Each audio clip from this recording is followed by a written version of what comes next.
किसान यूनियन के नेतृत्व में किसानों के हित में बात रखी और साथ ही बैरिया, जमुना, पटरहाई, जनार्दनपुर, झीरिया, कोपरिहान, झीरिया, बाजपेयी, बगरा की बड़ी संख्या में किसान उपस्थित हुए, जिसमें अनुविभागीय अधिकारी के माध्यम से डालमिया भारत को अपनी जमीन 10 वर्ष लीज में देने से साफ मना कर दिया गया कि हम किसान अपनी जमीन 10 वर्ष लीज और पुनः विस्थापना या अन्य नियमों में नहीं देंगे। साथ ही किसानों ने कहा कि यदि डालमिया भारत को जमीन लेनी है तो किसानों के हित में फैसले लेकर बात करें और अपना नोटिफिकेशन जारी करें कि हम किस रेट में मुआवजा राशि देंगे, रोजगार के लिए क्या करेंगे, विकास के क्षेत्र में क्या करेंगे, शिक्षा और स्वास्थ्य के क्षेत्र में क्या करेंगे। जिसमें अनुविभागीय अधिकारी जी ने डालमिया भारत के प्रबंधन को निर्देश देते हुए कहा कि जिन ग्रामों की जमीन इससे प्रभावित है उन किसानों के क्षेत्र में बैठक करें और किसानों को अपना प्रयोजन और पूरी प्रक्रिया बताएं, जिसमें हर चीज का उल्लेख हो बताएं और सहमति या असहमति दर्ज करें, जिसका लिखित और मौखिक दोनों प्रकार से अनुविभागीय अधिकारी के निरीक्षण में होगा,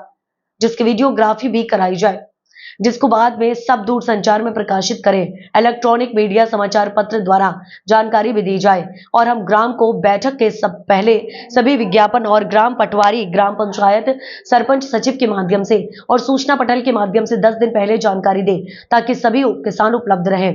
ये सब अनुविभागीय अधिकारी रामपुर बागेलान और किसान नेता कुलदीप द्विवेदी, के शुक्ला, दयानंद द्विवेदी, सुंदरलाल सिंह ठाकुर, प्रसाद सिंह सहित किसान के कई वरिष्ठ नेता की अगुवाई में बैठक हुई और आगे भी ये प्रक्रिया जारी रहेगी। 10-50 हजार रुपए लेकर के किसानों के नहीं बल्कि कंपनियों का समर्थन करने का काम किया। ऐसे बहुरूपियों को पहचानने की जरूरत है। माननीय अभी हमारे राकेश सिंह जी ने ओजस्वी बात रखते हुए बात कही है। उन्होंने इस बात को कहा कि माननीय विधायक जी के पास गए थे लोग। मैं झिरिया के किसानों को सभी को, चाहे त्रिवेणी पाठक जी हो, चाहे यहाँ पर नर्मदा वाजपेयी जी हो, चाहे यहाँ पर जो है राजेश कुमार, बहुत सारे हमारे है नेतागण, जिन्होंने कहा जब विधायक जी से गए, विक्रम सिंह भैया के पास गए, उन्होंने पूछा हमको जाना है, हमने कहा बिल्कुल जाइए, जिला पंचायत अध्यक्ष के जाइए, जिला पंचायत सदस्य के जाइए, सरपंच के पास जाइए, जनपद सदस्य के जाइए, सांसद के जाइए, ये हमारे नुमाइंदे हैं, हमारे चुने हुए प्रतिनिधि हैं। आज इनकी हमको जरूरत है। जो आपके साथ में खड़ा होगा वो आपका होगा, जो अगर कंपनी के पक्ष में खड़ा है वो हमारा पक्का दुश्मन होगा। लेकिन मैं झिरिया के साथियों को बधाई देना चाहता हूं। जब विधायक जी ने कहा कि विक्रम सिंह बिक्की जी, मैं उनसे अनुरोध करना चाहूंगा, विधायक जी, इसी जनता ने वोट एक वोट दे करके लंबी लाइनों में खड़े होकर के पूरी दोपहर को पसीना बहाते हुए एक वोट दे करके ये राज तिलक आपको लगाया है इसी जनता ने। और ये जनता अगर रोएगी, इस जनता के आंख में आंसू होगा तो ये आंसू का बदला आने वाले चुनाव में जनता एक आंसू का बदला लेंगे। हम ये संकल्प करते हैं, हम अभियान चलाएंगे।